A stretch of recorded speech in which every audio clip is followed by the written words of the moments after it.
2019 मध्ये जो जनादेश हा शिवसेनेला मिळाला, शिवसेना उद्धवसाहेब ठाकरे गटांना मिळाला, तो जनादेशांना ठुकरून त्याला झुगारून लावून त्यांनी काकाच्या बोटाला धरून शिवसेनेतनं आणि त्या युतीतनं अलायन्समधून ते बाहेर पडले आणि त्यांनी आघाडी स्वीकारली. त्यांच्या अंगामध्ये आघाडी अंगीकारली त्यांनी.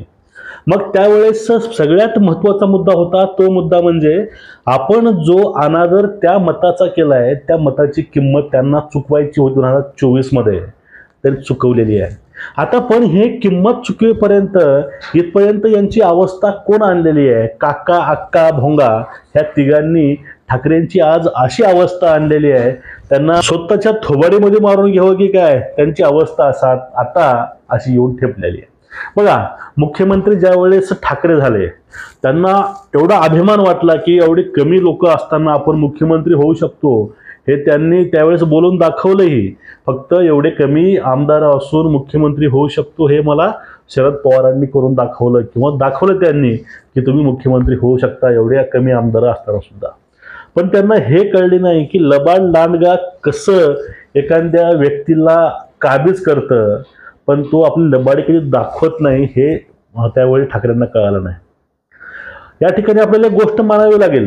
2019 मध्ये उद्धव ठाकरे यांनी निवडणूक ही अलग लढली होती भाजपपासून वेगळं होऊन, पण ती शिवसेना होती, ती शिवसेना हे बाळासाहेबांची होती. त्यामुळे त्यांना तिथं तब्बल 63 जागा ह्या 2019 मध्ये मिळाल्या. ते पण हिंदुत्ववादी जो मतदार आहे, अस्सल मराठी मतदार आहे, त्याच्या पाठीमागं खंबीर उभा होता. बाळासाहेबाचा शिवसैनिकांनी साथ उद्धव साहेबांची सोडली नव्हती. ते फक्त उद्धव साहेबांच्या हिंदुत्वावरती आणि बाळासाहेब ठाकरेंच्या संस्कारावरती त्यांनी तो वारसा जपून ठेवला मतदारांनी, आणि एक सहानुभूती आणि म्हणून त्यांनी वोटिंग हे भरभरून अशी उद्धव साहेबाला केली होती. पण या ठिकाणी तो व्यक्ती चांगला आहे, पण संगत ज्या वेळेस चुकीची लागते ना, त्यावेळेस चांगल्याचा वाईट कधी होतो हे सुद्धा कळत नाही. बघा, मुख्यमंत्री ज्यावेळेस झाले त्यावेळेस त्यांना पंतप्रधान पदाचे स्वप्न पडू लागले, आणि ते स्वप्न दाखवायचे काम हे संजय राऊत यांनी केलं होतं. आता लोकसभा मारली गेली, मग त्याच्या अगोदर जो मधला काळ होता त्या काळामध्ये लोकांचं अटेन्शन ग्रॅब करता आलं असतं उद्धव साहेबांना, कारण कोरोनाचा पेंडेमिक आला होता. त्यावेळेस त्यांनी असे अनेक कामं करू शकले असते, पण त्यांनी काहीच न करता बंद दाराआड बसून फक्त मास्क लावून लाईव्ह यायचं काम केले. शेतकऱ्याच्या समस्या ते घरात चौकटीमध्ये बंद राहून ऐकू लागले. एवढे कर्तबगार, एवढे मातब्बर नेते ते झाले होते त्यावेळेस. म्हणून त्यांना कुणी प्रेमानं घोरकोंबडा सुद्धा म्हणायचे. घोरकोंबडा, चोरकोंबडा काय असेल ते असेल, त्यावेळी लोक त्यांना म्हणायचे, आदरानं म्हणायचे, प्रेमानं म्हणायचे. कारण एवढा मुख्यमंत्री पाहिला, त्या मुख्यमंत्र्याने एवढे मोठे प्रॉब्लेम सॉल्व्ह केले, तरी एवढा पेंडेमिक हाणून पाडला फक्त एका 4 भिंतीमध्ये ते वर गप्प बसून लाईव्ह येऊन. मग त्यावेळेस सुद्धा पेपरवरती बातम्या, न्यूज चॅनलला बातम्या, सगळं फेक मीडिया. चाय बिस्कुटवाले पत्रकार नेहमी उठले की ते सांगायचे की निष्ठावंत, संयमी, शांत, सुसंस्कृत असे काही त्यांना उपाध्या भेटले होते त्यावेळेस. पण तो सुसंस्कृतपणा महाराष्ट्रानं बघितलाय, तो म्हणजे आपल्या ज्या अमरावतीच्या आमदार आहेत राणा, त्यांना अटक करताना, राणांना जेवताना अटक करताना ते बघितलेलं आहे. मग त्यानंतर त्यावेळेस डोक्यामध्ये अशी हवा घातली गेली की महाराष्ट्रामधील एकमेव एकच चेहरा आहे मुख्यमंत्री पदाचा, तो म्हणजे उद्धव साहेब. त्याच्याशिवाय महाराष्ट्रामध्ये कुणीही नाही त्या लायकीचा, त्या पदाच्या फक्त एकच व्यक्ती आहे, ते म्हणजे उद्धव साहेब. हे फक्त उद्धव ठाकरे नावाच्या फुग्यामध्ये फक्त हवा मारायचे काम यांनी केलंय, आणि ते म्हणजे आपलं भांडूपचा सकाळी 9चा भोंगा आताही वाजतो, त्यावेळेस जास्ती वाजायचा. आणि जशी मोदी आणि शहाची छवी भारतामध्ये आहे, तसं मोदीचं नेहमी पाठीमागं शहा असतात, हे दाखवायचे काम केले की महाराष्ट्रामधला मोदी म्हणजे उद्धव ठाकरे आणि मी शहा. पण नाग नाचताना बघून, डोलताना बघून ते भांडोळाला करता येत नाही. ज्याची कामं त्यानेच करावं लागतात, आणि या फुगा स्वरूपी ठाकरेंना फक्त फुगवायची कामं हे यांनी केलंय. आणि दुसरा महत्वाचा गोष्ट आहे, उद्धव साहेबाला संपवण्यामध्ये दुसरी एक अजून एका व्यक्तीनं साथ दिली, ते म्हणले म्हणजे काकू, अक्का. त्यांना अक्का म्हणतात. अक्का म्हणजे सुषमा अंधारे. आतापर्यंत देवी देवतावरती टीका टिप्पण्या, आईवरती, रामावरती, म्हणजे प्रत्येक हिंदू देवदेवतावरती त्यांनी ताशेरे ओढलेले आहेत. आणि त्यांनी काही काळापूर्वी बाळासाहेब ठाकरे वरती सुद्धा ताशेरे ओढले होते.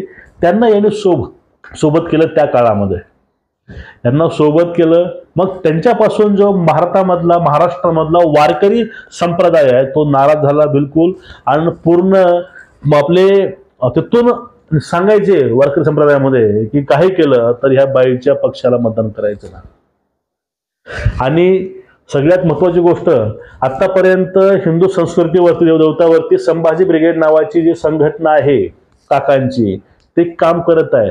यांच्यासोबत त्यांनी आपली हात जुळवणी केली. म्हणजे वैचारिक जो वारसा आलाय आपल्यासोबत, आपल्याला 63 आमदार मिळाले होते विधानसभेला, पण त्यांच्या मताचा, त्यांच्या ह्याचा त्यांनी कुठलाही आदर केला नाही. आणि त्यांनी काकाचे सूत्र स्वीकारले. काकांनी फक्त हवा मारायचे कामं केले. त्यामध्ये हा फुगा फुगतच राहिला आणि शेवटी आता फुटला 2024 मध्ये. आणि महत्वाची गोष्ट काय आहे ते म्हणजे बघा, कोणतेही काम न करताना एक पुरस्कार भेटला होता. ते मुख्यमंत्री असताना असं कुठलं त्यांनी काम केलं नाही, पण त्यांना एकदा पुरस्कार भेटला होता, उत्कृष्ट मुख्यमंत्री पुरस्कार. आता हे पुरस्कार दिलाय कोण? यांनीच. पुरस्कार देणारे हेच, म्हणजे फक्त उद्धव ठाकरेंना खुश करायचे काम केलं. पण त्यांना त्यावेळेस ह्याही गोष्टी कळल्या नाहीत. फक्त आपला वापर होतोय आपल्याला देवीला बळी द्यायच्या पूर्वी आपल्या तरी बघा बकऱ्याला करतात, खाऊ घालणं, पिऊ घालणं, धुणं, त्याचे हे करणं, ते फक्त चालू होतं. कारण हा बकरा बळी त्यांना भेटला होता ते म्हणजे फक्त वापर करण्यासाठी आणि त्यांना संपवण्यासाठी. एकेकाळी बाळासाहेबांना सांगितलं होतं, ज्या वेळेस माझ्या शिवसेनेचं काँग्रेसीकरण होईल त्यावेळेस मी दुकान बंद करेल. पण याचं दुकान हे लोकांनी बंद केलं नाही, याचं दुकान त्यांच्याच पुत्रानं बंद केलंय. पण शिंदे साहेबांना हा वारसा, हे चिन्ह आणि हे नाव काँग्रेसच्या दावणीला बांधून दिलं नाही, तरी 40 आमदार घेऊन बाहेर पडले. मग त्यानंतर लोकसभेला ह्यांना एक प्रचंड वोटिंग भेटली. त्यामध्ये जरांगे फॅक्टर म्हणता येईल किंवा मुस्लिम मतदारसंघ एकवटला होता आणि त्यावेळेस यांना प्रचंड असं बहुमत मिळालं. आणि त्यावेळेस तर यांच्या डोक्यामध्ये एवढी हवा शिरली की हे डायरेक्ट स्वप्न पाहू लागले, ते म्हणजे आमदारकीचे. पूर्ण आमदार महाराष्ट्रामध्ये यांचेच. तो पण शिवसेनाच. जो काय बाप चोरला, चिन्ह चोरलं, काय काय चोरलं, काय काय नाही ते बोलायचे.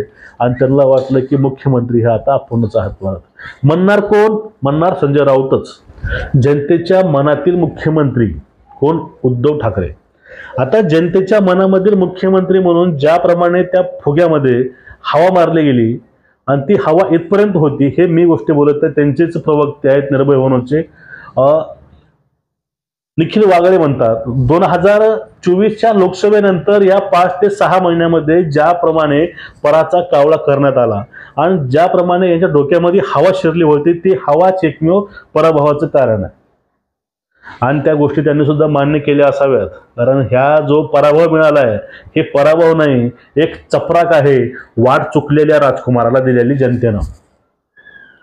जनतेपुढे कोण कोणाचा नाही. जनता ही सर्वसाक्षी आणि सर्व हक्क हे जनतेला आहेत. लोकसभेमध्ये राजा कुणाला करायचं आणि रंक कुणाला करायचं हे पूर्णपणे अधिकार एकवटले आहे जनतेमध्ये.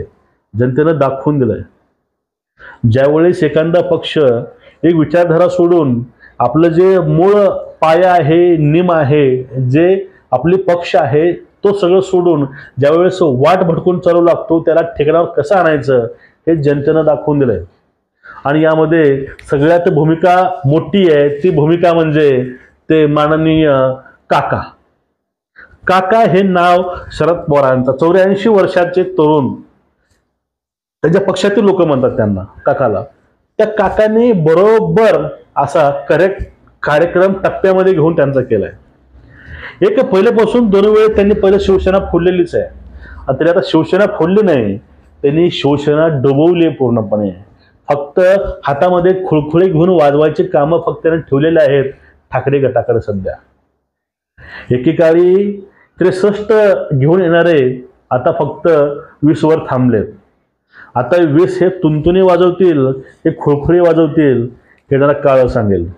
पण सध्याचा जे जिद बघून त्यांना वाटत असावं, जर आपण शिंदेला सोबत घेऊन आपण तर भाजपसोबत असलो असतो तर आपण आजही सत्तेमध्ये असलो असतो. आणि जो आपल्यावरती डाग पडलेला आहे गद्दारीचा डाग हा शिंदेवरती पडला नाही, तरी पुसून टाकला लोकसभेला विधानसभेला. हा डाग पडलेला आहे उद्धव साहेबांवरती, कारण त्याने गद्दारी ही हिंदू मताशी केलेली आहे हे परत आता सिद्ध झालंय. आणि ती त्यांना चूक कळाली, अरे आपण तर हिंदूंचे नाही, आपण आता मुसलमानांचे पण नाही. कसं काय? कारण ज्यावेळेस लोकसभेमध्ये वक्फ बिल चालू होतं त्यावेळेस यांचेच खासदार बाहेर गेले, सभा करून बाहेर गेले. त्यानंतर ज्यावेळेस विशाळगड मोहीम होती त्यावेळेसही हे शांत होते.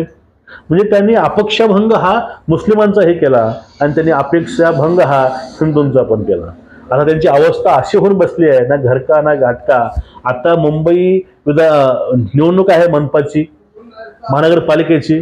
यावेळेस त्यांनी एक मीटिंग घेऊन नारा केलेला आहे, तो म्हणजे आता आपल्याला घरोघरी जाऊन हिंदुत्वाविषयी लढावं लागेल, जागृती करावं लागेल आणि घराघरापर्यंत आपला शिवसैनिक पोहोचला पाहिजे, ते पण हिंदुत्वाचा मुद्दा घेऊन.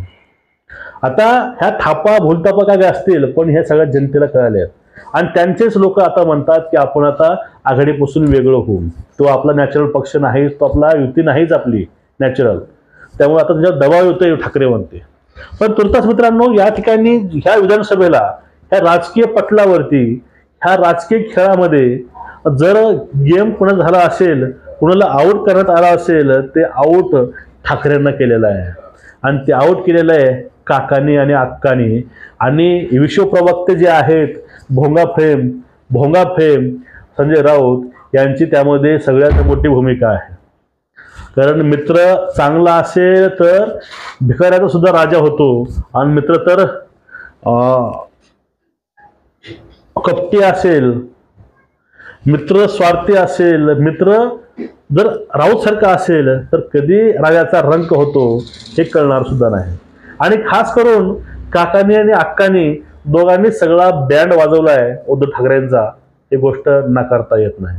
तुमचं एकूणच या विषयावरती मत काय नक्कीच सांगा आणि चॅनलला सबस्क्राईब करा, व्हिडिओ शेअर करा.